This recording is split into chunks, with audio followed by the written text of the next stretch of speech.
pouvez mettre les lumières, s'il vous plaît? Moi, puisse partir en sécurité, on va dire, parce que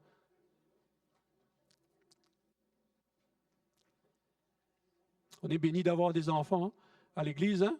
On est béni de vous avoir en tant que parents, en tant que frères et sœurs. On est béni d'avoir des enfants. La parole dit, venez, laissez venir à moi les petits-enfants. C'est une grâce et un privilège de voir une église avec tous les tranches d'âge. Mais on ne va pas dire les âges de chacun. On rajeunit tous comme l'aigle. Amen. Ça va bien, église? On resterait dans l'adoration jusqu'à pas d'heure, n'est-ce pas? On dit souvent, un dimanche matin, ça serait l'adoration en continu. Ça serait bien, vraiment? Vous aimeriez ça? Je crois que Dieu aime ça. Aime les adorateurs qui l'adorent en esprit, en vérité. Qu'on ne compte pas le temps. Souvent, on est pris par le temps, n'est-ce pas?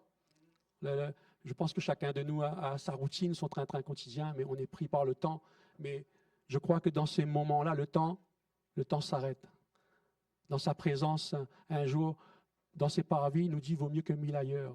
Dans sa présence, mes frères et sœurs, on ne compte même pas le temps. Avez-vous compté le temps depuis que vous êtes là? Je vous dis, bon, moi j'ai faim. Bon, à midi, je vais manger. Il faut que ça soit à midi. On part à 11h30, là, à peu près, ça va finir. Changer de façon de voir. Il n'y a pas meilleur endroit que dans la présence de Dieu. Il n'y a pas meilleur endroit parmi les frères et sœurs. Il n'y a pas meilleur endroit d'être dans l'adoration, dans sa louange. Amen. J'ai vu qu'il y avait des nouveaux dans la salle. Je ne sais pas si vous avez levé les mains, vous êtes arrivés après. Ce n'est pas le but, hein. On n'est pas là pour cibler ou entrer dans votre vie personnelle, mais c'est juste, est-ce qu'il y a des visiteurs ou des nouveaux dans la salle? Vraiment? OK. Venez de Trois-Rivières. Soyez bénis. Bienvenue à l'Église Source de Vie. C'est une grâce de vous avoir. C'est une grâce d'avoir les frères et sœurs aussi, les habitués, je pense. Il y a des habitués dans la salle? Oui. Bon. Il y en a beaucoup. Amen. Mais ce matin, on va laisser la place à la parole, parce que c'est important aussi d'entendre la parole de Dieu. C'est important d'entendre ce que Dieu a à dire à son Église. C'est important que la parole... Il y a un souci avec le micro? Je peux éteindre le micro et lever ma voix si vous voulez, mais je sais que Ghislain va me dire, non, fais pas ça. On est en train d'enregistrer là. Mais je vous invite à fermer les yeux ce matin. Et on va remettre le temps au Seigneur. Comme on a fait dans la présence de Dieu, on a donné notre adoration, notre louange, mais ce matin, j'aimerais qu'on prie ensemble dans l'unité, en accord avec des frères et sœurs. Père éternel, nous te remercions pour ta fidélité. Parce que tu as été fidèle toute la semaine. Tu as été fidèle depuis ce matin jusqu'à maintenant. Tu es avec nous, Seigneur. Nous te remercions. Quel que soit ce qui s'est passé dans ta vie, moi je crois que Dieu est avec toi. Et il sera toujours avec toi, et que l'on a un bon Père ce matin. Et je prie que la parole tombe dans la bonne terre. Et je crois qu'en voyant mes frères ici présents, je déclare que vous êtes la bonne terre. Et je te remercie, Père, car tu puisses aussi ouvrir les yeux et les oreilles spirituelles à entendre ce que tu as à nous dire au travers de ta parole. Alors merci, Père, de prendre toute la place, de marcher comme... Parce que mon désir, c'est de marcher comme toi tu marches. Mon désir, c'est de parler comme toi tu parles. Alors, Père éternel, prends toute la place. Et je te rends grâce pour ton Saint-Esprit en ce lieu qui prend le contrôle, qui dirige ce temps, qui dirige ce moment. Alors, nous te remercions dans le nom de Jésus. Nous avons prié ensemble. Amen. Amen. Si quelqu'un pourrait, s'il vous plaît, baisser le chauffage juste à côté. C'est possible. Ce matin, le Seigneur va mettre l'accent, une importance. Vous avez déjà entendu ce message, mais je crois que c'est un changement perpétuel avec le Seigneur. Souvent, on entend les mêmes versets, on se dit « Ah, ben j'ai déjà entendu ça, encore, c'est plate. » Ne dis pas « c'est plate », mes frères et sœurs. La parole de Dieu renouvelle et un renouvellement en chacun de nous, chaque jour. Et je crois qu'il est bon de entendre ça. Et le message ce matin... qu'on doit saisir la parole de Dieu. Je ne suis pas là pour forcer les personnes ou les frères et sœurs, mais c'est le Saint-Esprit qui convainc. Mais c'est un message toujours d'actualité, surtout dans les temps qu'on vit. C'est l'importance, la parole de Dieu nous exhorte, une importance capitale, vitale ce matin, c'est de marcher dans l'amour. Marcher dans l'amour. Dites, il est important que je puisse marcher dans l'amour. Moi, je le dis pour moi aussi. Hein. Le Seigneur m'a parlé avant toute chose, mais il est important que je puisse marcher dans l'amour. Vous pouvez le dire à voix haute. Il est important que je puisse marcher dans l'amour. Père, Père, si c'est ce que tu veux, si c'est ce que tu attends de moi, que ta volonté soit faite. Car le plus important ce matin, le plus important dans ma vie, c'est de faire ta volonté. Amen. Une importance capitale, vitale. Important de marcher dans l'amour. Et je crois que Dieu nous appelle. Vous savez, dans les temps que l'on vit, on sait tous, on entend les temps de la fin, les temps que Jésus revient bientôt. Et c'est une vérité. C'est pas une fable. C'est pas des paroles en l'air.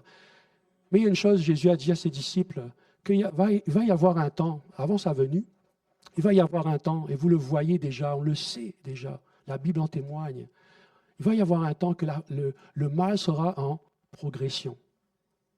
Et il dit que l'amour va se refroidir, mes frères et sœurs, que l'amour va se refroidir. Je crois que quand Dieu parle ainsi, et plus on va avancer dans le temps, et on voit tout ce qui se passe autour de nous, mais nous ne regardons pas à ce qui se passe autour de nous, nous regardons à ce que la parole de Dieu dit. C'est une évidence. On doit s'appuyer sur la parole. Mais on doit considérer aussi certaines choses qui se passent pour nous.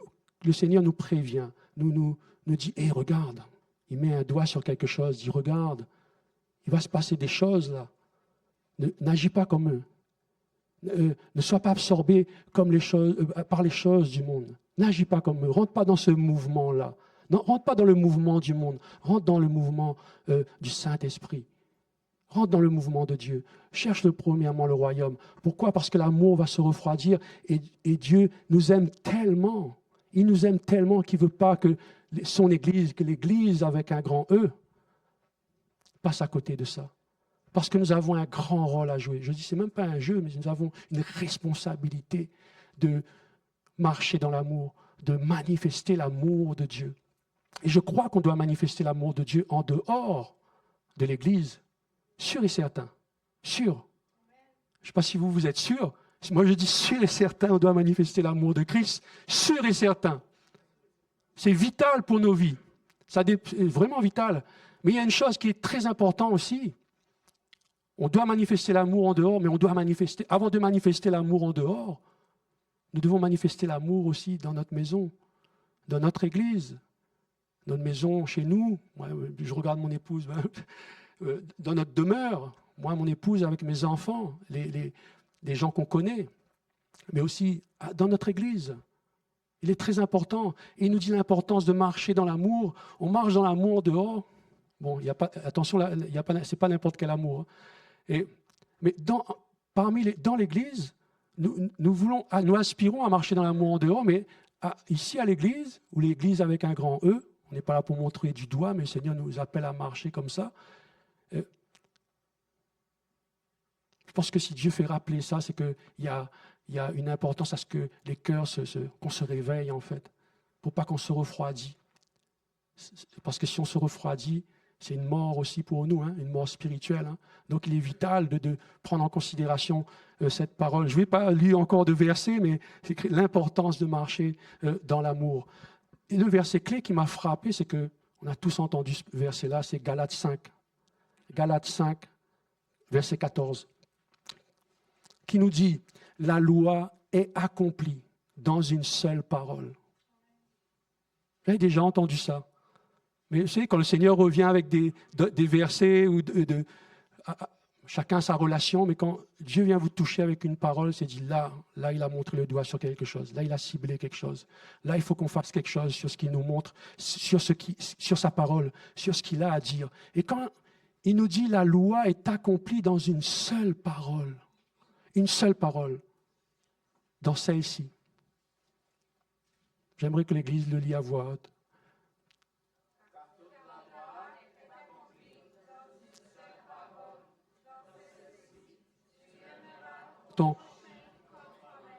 Tu aimeras ton prochain comme toi-même. La loi est accomplie dans une seule parole. Tu aimeras ton prochain comme toi-même. On a appris, on a entendu que Dieu nous demande, c'est dans Matthieu 22, c'est un maître de, un expert de la loi, un religieux, on va dire, qui est venu éprouver Jésus.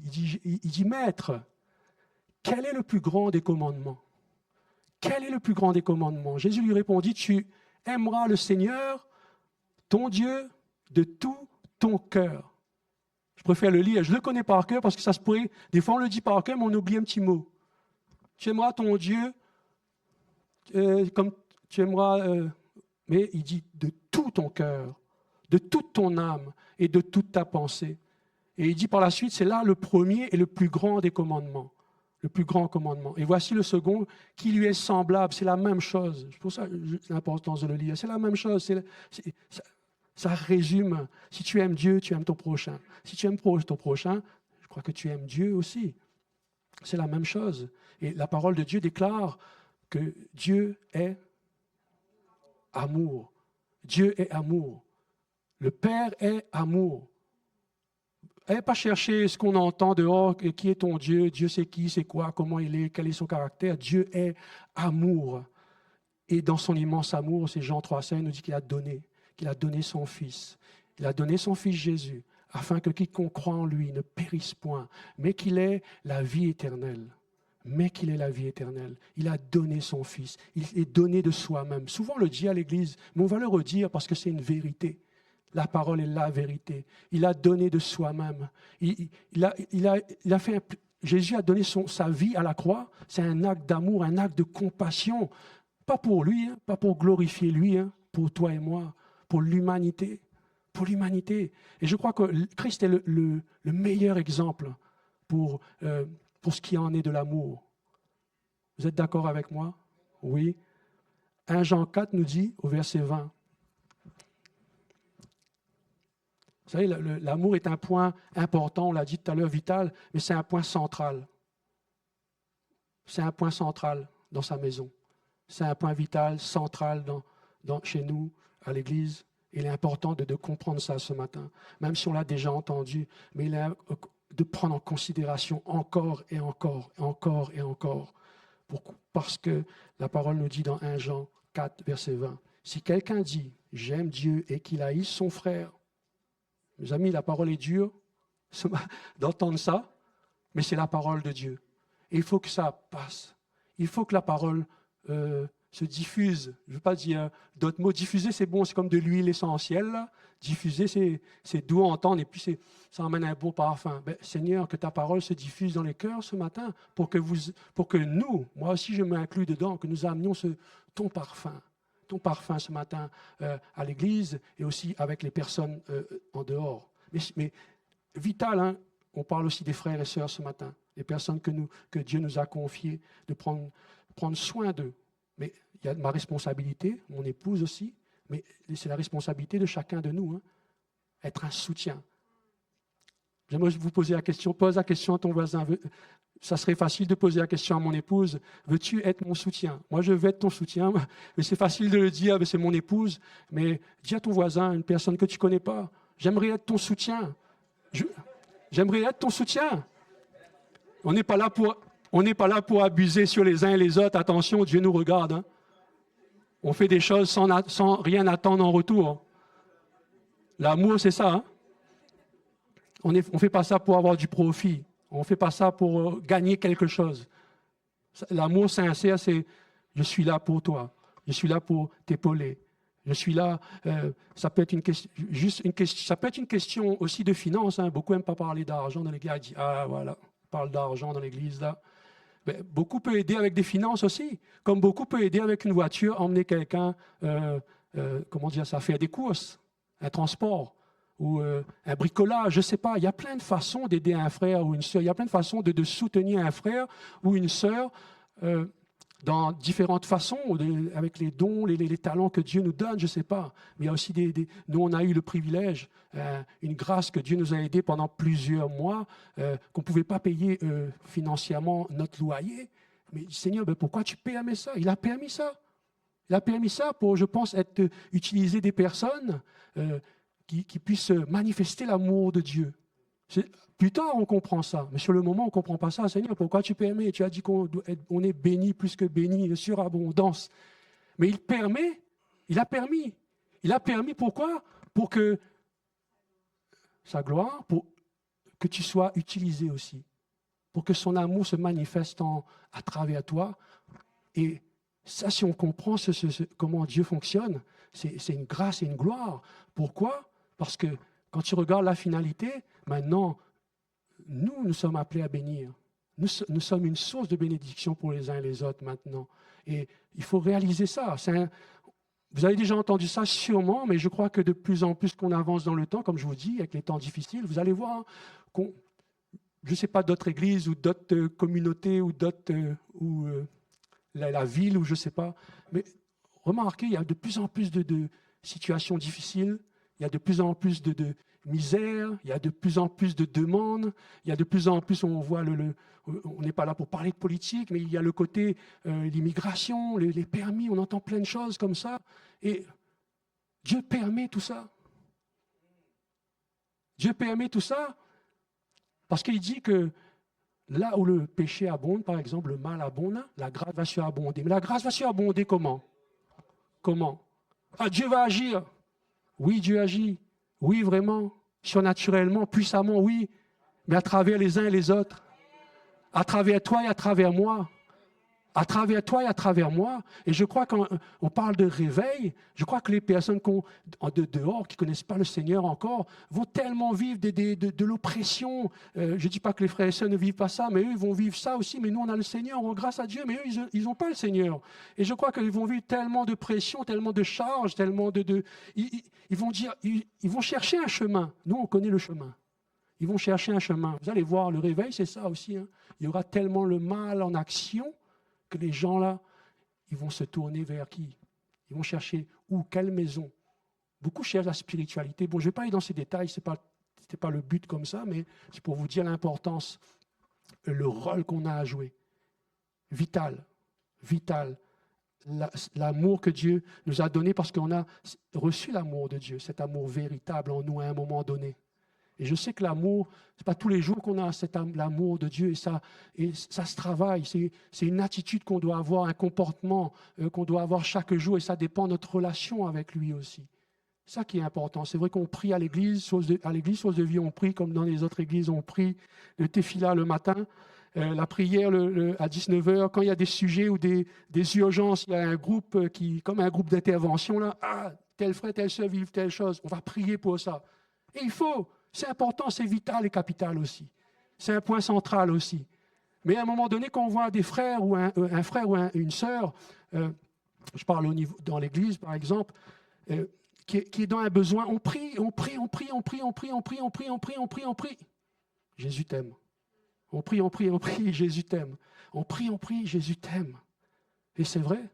Mais si Dieu permet encore cette situation-là, tu vois, l'amélioration, le changement n'est pas là. On se pose la question, mais pourquoi? Seigneur, tu permets ça. Qu'est-ce que je peux faire à mon niveau? Qu'est-ce que tu es en train de me montrer? Qu'est-ce que je peux faire pour être un soutien? Qu'est-ce que je peux faire pour aider cette personne? Je ne vais pas aller dans les détails, mais ça nous est arrivé d'aider pour des courses à manger, un loyer, des vêtements. Mais je crois qu'un homme tout seul, une femme tout seul ne peut pas, comment dire ça? On est le corps du Christ. On est appelé à être dans l'unité ensemble. Regardez l'histoire de la parabole des 5 pains et 2 poissons. Remarquez-vous, comment Jésus, puissamment, le Saint-Esprit en lui, a nourri près de 5000 personnes. Et nous avons reçu il a dit qu'il va partir près du Père et nous laisse le Saint-Esprit. Vous ferez encore des choses encore plus grandes. Et on n'arrive même pas à nourrir 2 personnes, 1 personne. Ça a travaillé mon cœur, réellement, dit Seigneur. Je ne sais pas si vous réalisez ça. Moi, ça m'a touché, ça a travaillé mon cœur. De voir une personne qui est dans le besoin et qu'on lutte ou on essaye de l'aider, mais waouh, Seigneur, c'est quoi? Dieu appelle à une unité, une solidarité. même une générosité. Il appelle à ce on a l'amour de Dieu en nous. On a la compassion de Dieu en nous. Jésus allait de lieu en lieu faisant du bien. Il guérissait les malades. Il imposait les mains. Oui, c'est vrai aussi. On est appelé à faire ça aussi. Mais ça va avec. Tout va avec. L'amour de Dieu, c'est un message qui enveloppe tout. On a reçu le Saint-Esprit. On a le Saint-Esprit. Est-ce qu'on a besoin d'autre chose? Je crois qu'on est équipé. Je crois qu'on est équipé. Si on est né de nouveau, on a accepté Jésus comme Seigneur et comme Sauveur de notre vie, et il nous dit qu'on est le temple du Saint-Esprit, que l'Esprit de Dieu habite en nous. Mais mes frères et sœurs, qu'est-ce qui manque pour que Dieu agisse à travers la vie de quelqu'un? Qu'est-ce qui manque? Mais pas que l'obéissance. On parle d'amour ce matin. L'amour. J'attendais que quelqu'un dise ce mot-là en action. Que quelqu'un. Et si ça vient de moi, ça va pas. Merci Hélène. Merci Saint-Esprit. L'amour en action. Quand on parle de l'histoire du bon Samaritain, c'est la même chose. Il y a un sacrificateur, il y a quelqu'un qui sortait de Jéricho. Il est écrit qu'un homme sortait de Jéricho, qui sortait de Jérusalem, qui descend à Jéricho. Et entre le chemin, il est attaqué. Il est laissé pour mort, il est tabassé. Il dit qu'un sacrificateur passe. Sacrificateur, on va dire un homme qui connaît la loi, qui connaît Dieu, qui voit cet homme par terre, qu'est-ce qu'il fait? Voilà. Il n'a pas fait ce bruit-là, mais dans nous, en tant qu'aujourd'hui, dans notre monde, on voit la même histoire, et ça arrive, la même histoire, on voit la personne, qu'est-ce qu'on fait? Il y a un lévite qui passe là, un lévite qui passe la même chose. Il passe à côté du blessé, la personne a besoin d'aide. Aujourd'hui, ça pourrait dire non-assistance en personne en danger. Un lévite, un sacrificateur, wow, il passe outre. Il passe outre. Mais il y a quelqu'un qui arrive, un bon samaritain, un samaritain qui est là, qui voit la personne là, qui va vers la personne. Déjà, aller vers la personne, wow, c'est un acte d'amour. Ça commence l'amour en action, là. Tu vas vers la personne. Tu vas au niveau de la personne. Comme je ne sais pas si quelqu'un a son brevet secouriste ici, là. Vous en avez? Vous pouvez lever la main? Qu'il arrive de quoi dans le chemin ou moi, ça m'est arrivé souvent dans mon travail. Il arrive une urgence. Vous partez où? Et c'est important de comprendre ça parce que nous, on a l'amour de Dieu. Et ce que Dieu est en train de nous faire comprendre à son Église en général, parce qu'il veut bâtir son Église à marcher dans l'amour. Bâtir son Église, bâtir vous et moi à marcher dans l'amour. Moi, je dis souvent tous, avec mon épouse, avec ma soeur, Dieu veut qu'on soit tous d'un seul cœur. Tous d'un seul cœur. Et pas n'importe quel cœur. Pas mon cœur, non. Pas ton cœur, non. Le cœur de Jésus. Tous d'un seul cœur. Je vais revenir à l'histoire du bon Samaritain parce que le Samaritain va voir la personne, va prendre le temps avec la personne. Souvent, on n'a pas le temps, mais va prendre le temps avec la personne. Il pense ses blessures, il prend du vin, il prend de l'huile, il prend le temps de, comme dirais-je, désinfecter la plaie, désinfecter ses blessures, mettre un pansement, prendre le temps avec lui. Qu'est-ce qu'il fait par la suite? Il prend la personne, il le met sur sa monture, et lui, il marche à pied, mais il veut que la personne il prend soin de la personne, il se préoccupe de la personne, il se préoccupe, ça c'est un mot important. Il se préoccupe de la personne et il met sur la monture, et il va à un endroit, il va le déposer il y a plusieurs versions qui disent dans une chambre d'hôte ou dans l'hôtellerie, mais il va l'emmener dans un hôtel pour qu'il puisse dormir, se reposer, avoir du repos. Où on peut avoir du repos? Comment? Dans la maison de Dieu. Où on peut avoir du repos dans la maison de Dieu. L'autel représente la maison de Dieu. Le Samaritain, c'est qui? C'est Jésus. c'est Christ en toi. Le Samaritain, c'est Christ en toi. Les frères et sœurs, il y a du travail à faire ou pas, non? La parole est la vérité. Dieu veut nous faire comprendre certaines choses ce matin. Je ne suis pas là pour convaincre. Je suis là, je laisse guider mon cœur et mes pensées pour ce qu'il a à dire. Et il l'emmène à l'hôtel. Il paye l'hôtel.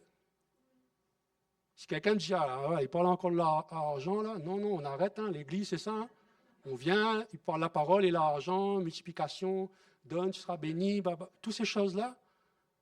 Mais le Samaritain, qu'est-ce qu'il fait? Il paye l'hôtel pour la personne, pour qu'il puisse dormir, se reposer. Il se sacrifie quelque part, il donne tout quelque part. Et je crois que le Samaritain, pas je crois, à un moment donné, il est parti, il n'est pas resté avec le blessé, le malade. Il est parti, mais il s'est préoccupé encore, il a dit, prends soin de lui, je te donne encore un surplus pour que tu puisses, il puisse dormir encore et encore, prendre soin de lui, prends soin de lui toi, et moi je vais revenir. Il n'a pas dit le jour, ni quand, ni comment, et je vais revenir. Et c'est l'exemple de Jésus. Jésus part, et là, il nous confie. Ça représente ça, il nous confie. Moi, je vais prendre pour moi aussi la responsabilité. Moi et mon épouse, il nous confie une mission.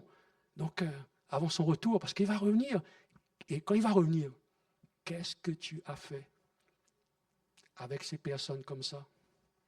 Avec des personnes... comme l'histoire du bon Samaritain. Qu'est-ce que tu as fait? Qu'est-ce qu'on a fait, mes frères et sœurs? Encore une fois, la fois dernière, je me souviens, j'ai dit souvent, on n'est pas là pour juger, pour condamner. Non, on n'est pas là pour ça. Mais il y aurait un jugement. Il y aurait un jugement. Il y aurait un jugement. Ah, Isabelle n'est pas là? Ok. Oui, la grande. Où tu la vois là? Ok. Ah, elle est dans la classe, ok. Non, c'est pas ça, c'est que j'aimerais qu'on lit quelque chose parce que le Seigneur me met à cœur parce il dit qu'il y aura un jugement. Et Dieu séparera les brebis et les boucs. Et j'aimerais que, juste à on va dire à Coralie, viens lire quelque chose. Attends, je vais aller prendre ma Bible.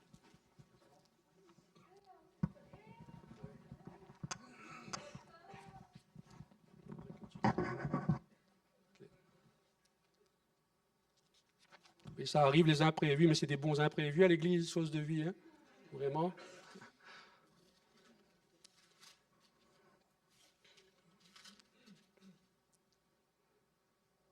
Non, c'est pas celui-là.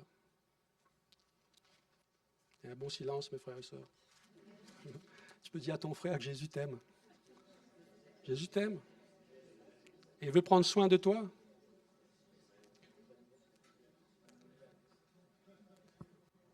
J'aimerais que tu lises ça jusqu'à 40. Ça serait un peu de lecture, mais il est bon d'entendre ça, mes frères et sœurs. Parce que Dieu, je crois que, c'est sûr et certain, Dieu veut nous parler à travers aussi ces paroles-là. Il parle du jugement des nations par le Fils de l'homme.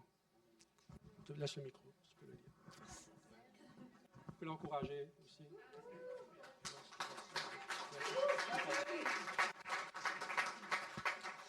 Lorsque le Fils de l'homme viendra dans sa gloire, avec tous les anges, il s'assiera sur le trône de sa gloire. Toutes les nations seront assemblées devant lui.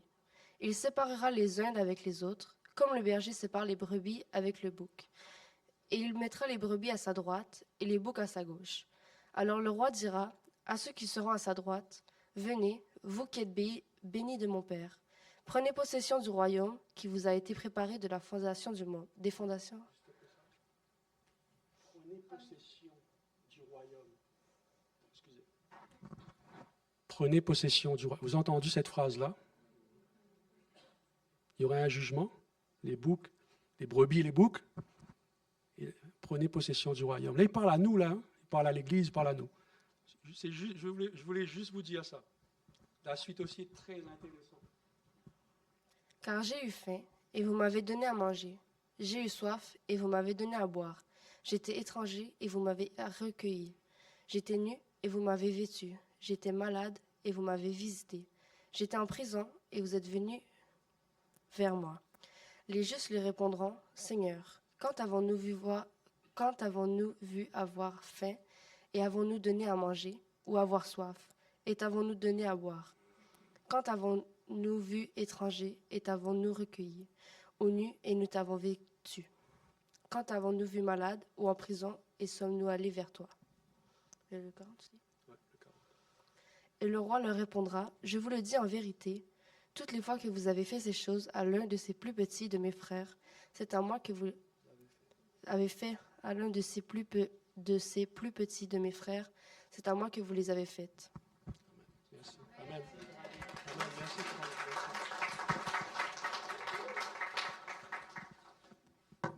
La responsabilité, elle est grande, n'est-ce pas? Quand on lit ce qui nous attend est glorieux, mes frères et sœurs. Ce n'est pas un jugement, condamnation sur vos vies, hein, parce que je crois que Dieu est en train de nous montrer le rôle de l'Église en général. Qu'est-ce qu'on doit faire? Qu'est-ce que l'Église, dans ces temps de la fin, doit accomplir? On vous a dit tout à l'heure de faire la volonté de celui qui nous a envoyés. Jésus disait ça. Ma nourriture, c'est de faire la volonté de celui qui m'a envoyé, d'accomplir son œuvre. Amen. Êtes-vous prêt à aller dans cette dimension, dans cette marche de la foi-là? Êtes-vous prêt pour ça? Moi, et avant d'aller dans cette dimension, d'aller dehors, êtes-vous prêt avec les frères et sœurs là? Oui.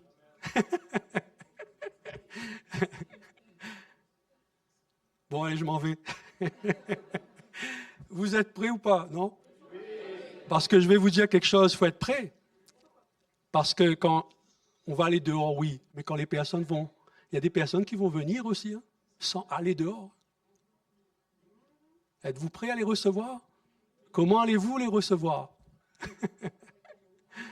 Hein? Avec amour. Pourquoi je dis ça? Ça, c'est important. Parce que, comme j'ai dit, on ne doit pas seulement prier. C'est bien de prier. Il faut prier. Mais Dieu nous demande aussi d'agir en action et en vérité pour ces personnes-là.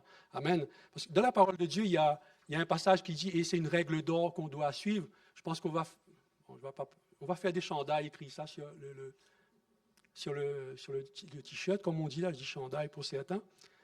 C'est écrit, tout ce que vous voulez que les hommes fassent pour vous, faites-les de même pour eux. Par contre, vous allez attirer du monde. Vous allez attirer du monde, et c'est ça, parce que Dieu nous demande que ta lumière brille. Il dit qu'il est la lumière. Jésus a dit, je suis la lumière. Je suis la lumière.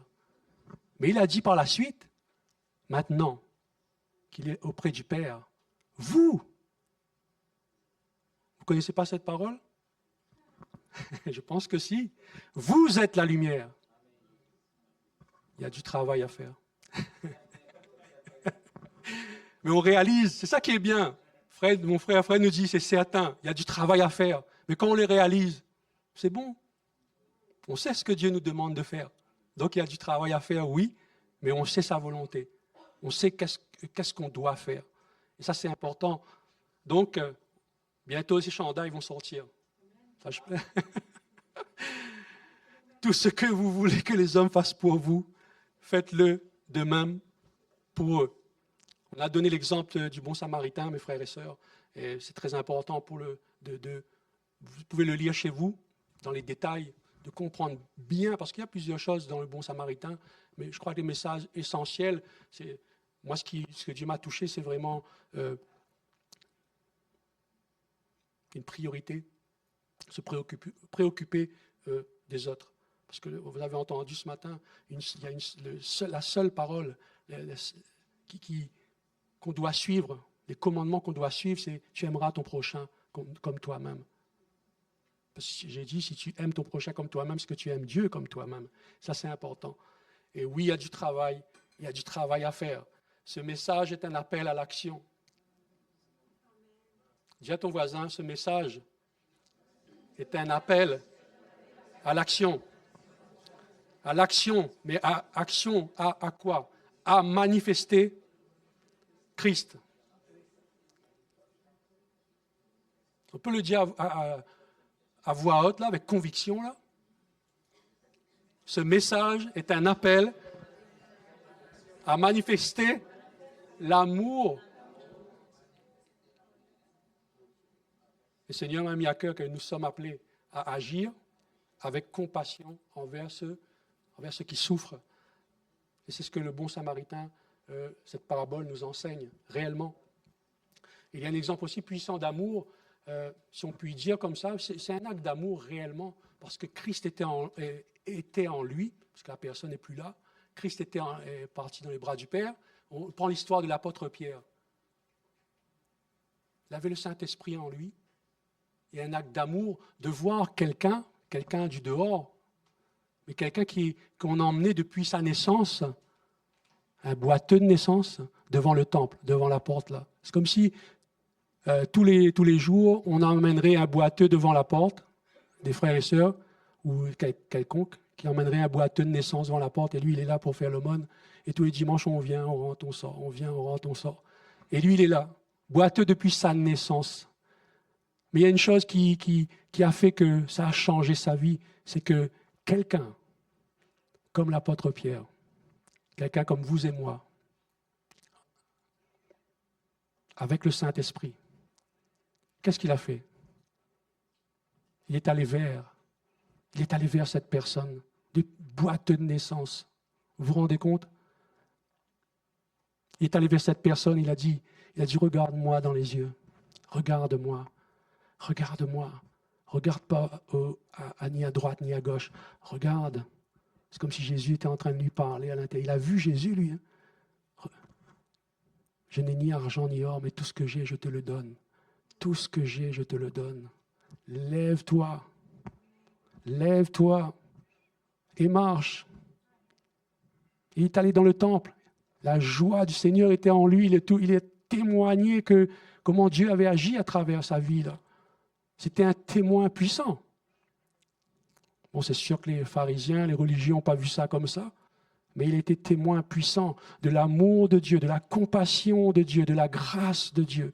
Et ça, c'est important. L'amour et la compassion a poussé à agir. Et ils ont expérimenté la puissance de Dieu. L'amour en action. C'est ce que Dieu nous demande. Marcher dans l'amour, ouais, on marche dans l'amour. Marche dans l'amour. Il y a des chants comme ça, on marche dans l'amour, mais ça, c'est plus que ça. Quand on marche dans l'amour, si tu marches dans l'amour dehors, là, agis en conséquence. Parce que tu peux changer la vie de quelqu'un. Tu peux changer la vie de quelqu'un. Ça, c'est une évidence. C'est sûr et certain. C'est la parole de Dieu qui le dit. Je vais vous le lire, 4 versets là, mais qui est très important. C'est l'apôtre Paul nous rappelle, c'est 1 Corinthiens 13, 13. L'apôtre Paul nous rappelle que l'amour est le fondement de toutes nos actions. Nous qui sommes en Christ. 1 Corinthiens 13, verset 13. 1 Corinthiens 13, verset 13. Vous connaissez ce verset pour certains? 1 Corinthiens 13, 13. Il y a 3 choses demeurent. Il dit donc ces 3 choses demeurent. La foi, l'espérance, et il dit, et l'amour, oui, mais la plus grande d'entre elles, la plus grande de ces choses, c'est l'amour. J'aimerais lire aussi 1 Corinthiens 13, versets 1 et 2. 1 Corinthiens 13, chapitre 13, versets 1 et 2. Vous l'avez? 13, 1 et 2. Quand je parlerai les langues des hommes, des anges, si je... Vous pouvez le lire la suite? Si je n'ai l'amour, je suis un airain qui résonne, une cymbale qui retentit. En fait, je fais du bruit. Et ça se pourrait que je fais du bruit pour rien. On peut lire la suite. C'est important. Et quand j'aurai le don de prophétie, la science de tous les mystères, et, il nous dit la suite, et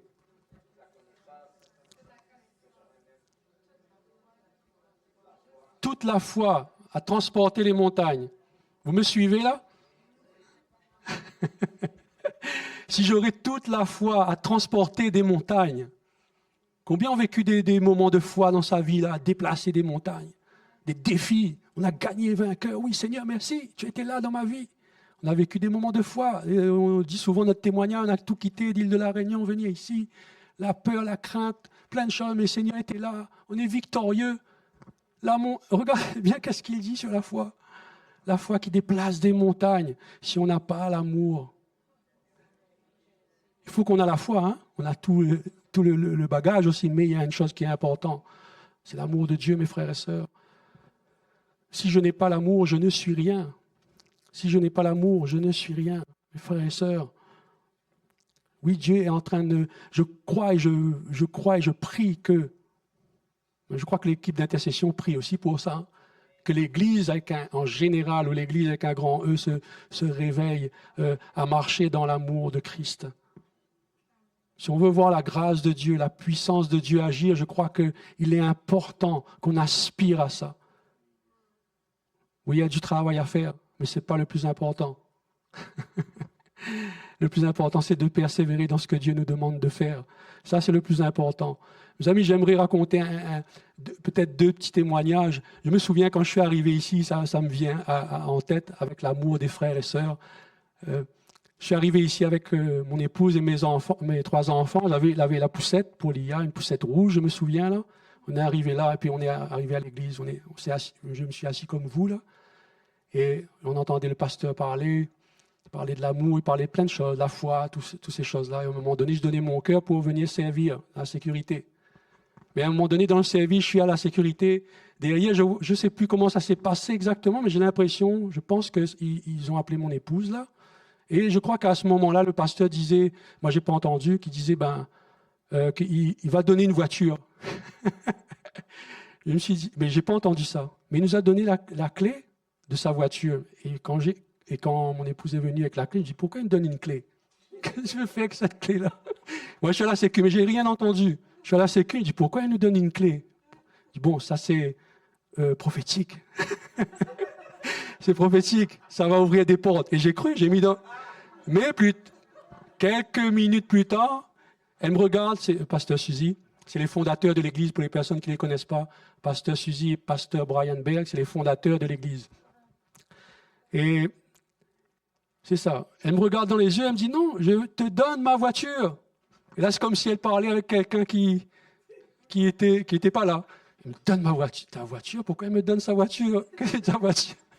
Et je n'avais vraiment pas compris sur le moment. Mais c'est pour vous dire comment la compassion a... Moi, je crois qu'ils nous ont vus venir tout le temps avec une poussette, là. Un tel venait nous chercher. Un tel venait nous chercher. Je ne vais pas dire les noms, là. Ils ne sont pas ici. Ou il y en a, ils sont ici. Il y en a qui les connaissent aussi. Ils venaient nous chercher chez nous au Cap. Ils nous attendaient en bas. On venait à l'église. Tous les dimanches, tous les dimanches, ils venaient nous chercher, moi et ma famille, là. Et des va-et-vient. Et un jour, il nous donne une clé. Il me dit, c'est spirituel, bientôt, je vais avoir peut-être... Bref, mais il nous a donné sa voiture. Il fait, waouh, ok. Comment cet amour, l'Église Source de Vie doit continuer dans cet amour-là, je crois. Non pas pour profiter, il parle encore de voitures ou de maisons. Je connais des personnes qui ont eu des maisons, qui ont vendu des terrains, c'est pas le but de la prédication, Seigneur, que les oreilles... Je suis persuadé que des personnes, il y en a qui vont prendre bien, il y en a qui vont pas bien. Il faut tout pour faire un monde, on va dire quelque part. Mais moi, je crois que l'amour de Dieu est le plus important. Et je crois que même si quelqu'un ne comprend pas ça, mais s'il y a des personnes qui vont voir et dire, waouh, comment l'amour pour son prochain, l'amour pour son frère, l'amour pour sa sœur, l'amour pour les autres en dehors. La parole est claire, hein, elle nous dit, elle est simple. Hein, à ceci, vous reconnaîtrez que vous êtes mes disciples si vous avez de l'amour les uns pour les autres. C'est ça. Et l'Église, entre parenthèses, mais l'Église primitive a manifesté tout ça. Regardez bien. Ils étaient tous d'un seul cœur, d'une seule âme, et ils vendaient leur terrain, ils partageaient les biens avec les personnes qui avaient besoin. Ils fonctionnaient comme ça. Et ils disaient qu'ils parlaient avec assurance, les apôtres parlaient avec assurance, ils donnaient la bonne nouvelle, ils prêchaient la bonne nouvelle, la résurrection de Christ. Et de plus en plus, ils se rajoutaient à l'Église. il sera ajouté à l'Église. Dieu a ramené des gens à l'Église.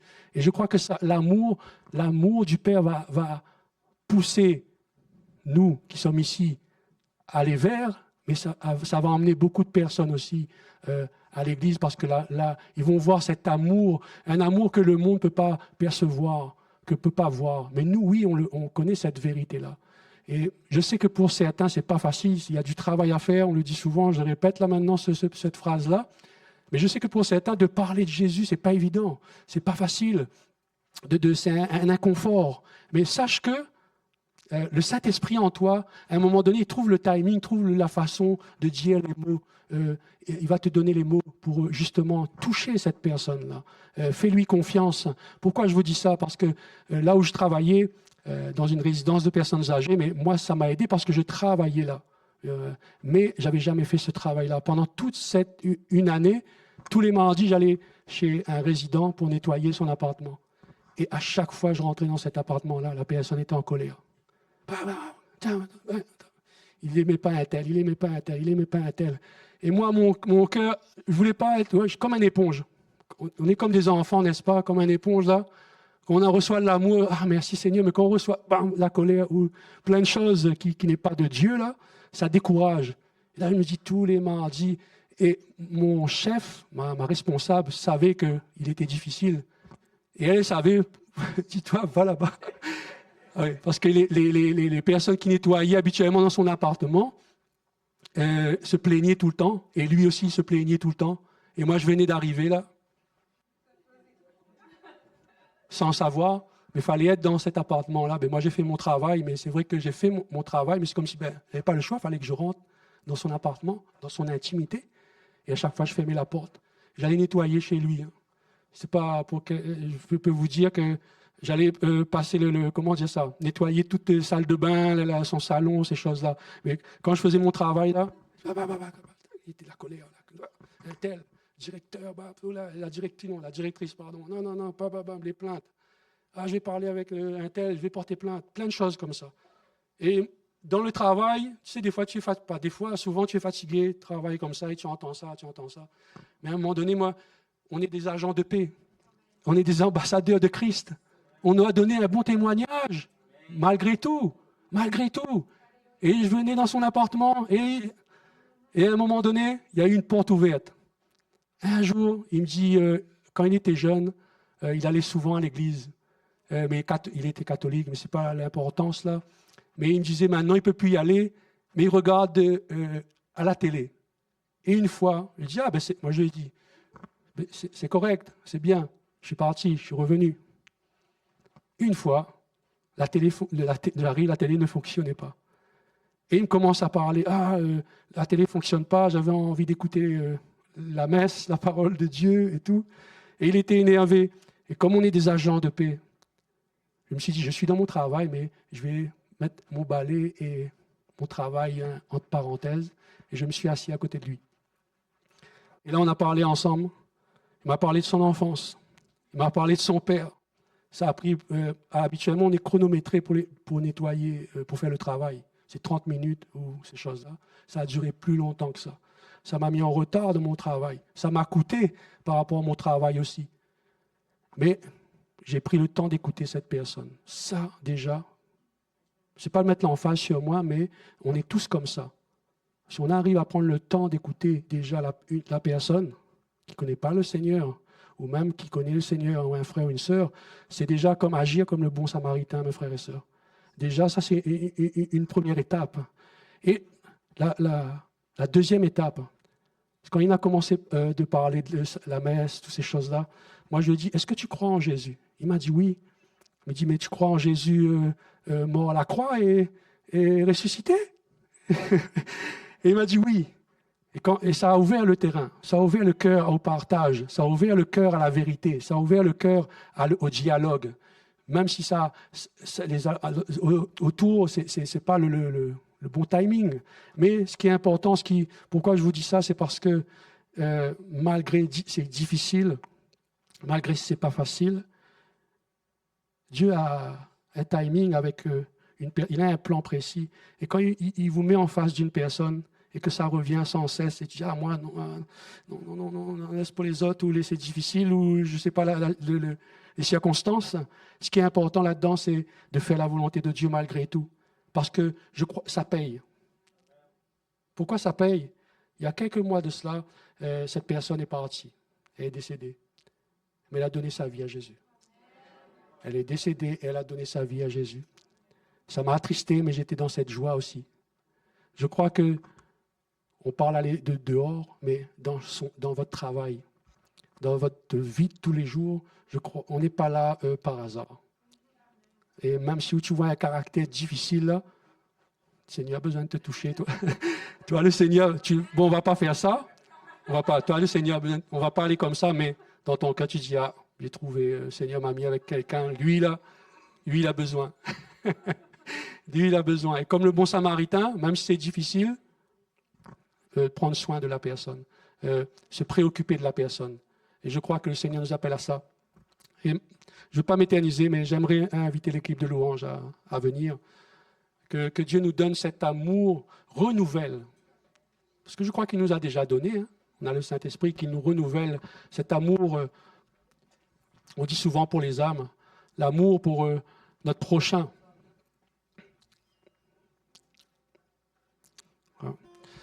Je dis qu'il y avait un verset qui me vient en tête, mais on ne l'a pas lu. Mais vous savez, s'il y a un frère, il dit que si tu as tu as du vêtement, tu as 2 chemises, et tu vois ton frère, il n'a pas de chemise, c'est pas on va prier pour toi. Jésus t'aime, il va te donner une chemise. Jésus t'aime, il va te donner une chemise. Quelqu'un a besoin à manger. Jésus t'aime. Quand tu vas arriver chez toi, le frigo sera plein. C'est possible. C'est possible que le frigo est plein. Mais si Dieu permet que le frigo n'est pas plein, et que tu as entendu que la personne a besoin vital, à manger, hein, et qu'on va prier pour toi, Jésus t'aime. Au nom de Jésus, ton frigo sera plein. Vrai. Je crois à ça aussi, hein. Il nous est arrivé plein de choses surnaturelles de la main de Dieu dans notre vie, surnaturellement, pas avec des personnes, des frères et sœurs, avec des personnes même du dehors, qui nous ont bénis, touchés, on ne savait même pas qui ils étaient. Et je crois que Dieu peut agir surnaturellement, mais nous, en tant que frères et sœurs ici en ce lieu, si on entend quelqu'un, si on entend un frère, on prie, oui, il faut prier, on prie. Je prie pour toi. Je prie pour toi que oui, que tu as besoin, que Dieu te donne un travail, le travail qui est adapté pour toi, que la faveur soit sur ta vie. On prie. Au contraire, c'est notre cœur. C'est le cœur de Dieu de prier aussi. C'est un cœur d'amour de prier les uns pour les autres. Mais si la situation perdure, encore, je me répète, si la situation continue ainsi et que Dieu permet ça, je crois qu'il faut que tu te poses la question, il faut qu'on se pose la question, qu'est-ce qu'on doit faire? Quelle est la solution à son problème? Ça se pourrait que c'est Dieu qui va agir, mais il va t'utiliser aussi pleinement, puissamment. Alors ne négligeons pas ce que Dieu a à nous dire ce matin. Et je vous invite à vous lever, à éteindre les lumières, s'il vous plaît. Vous pouvez éteindre les lumières.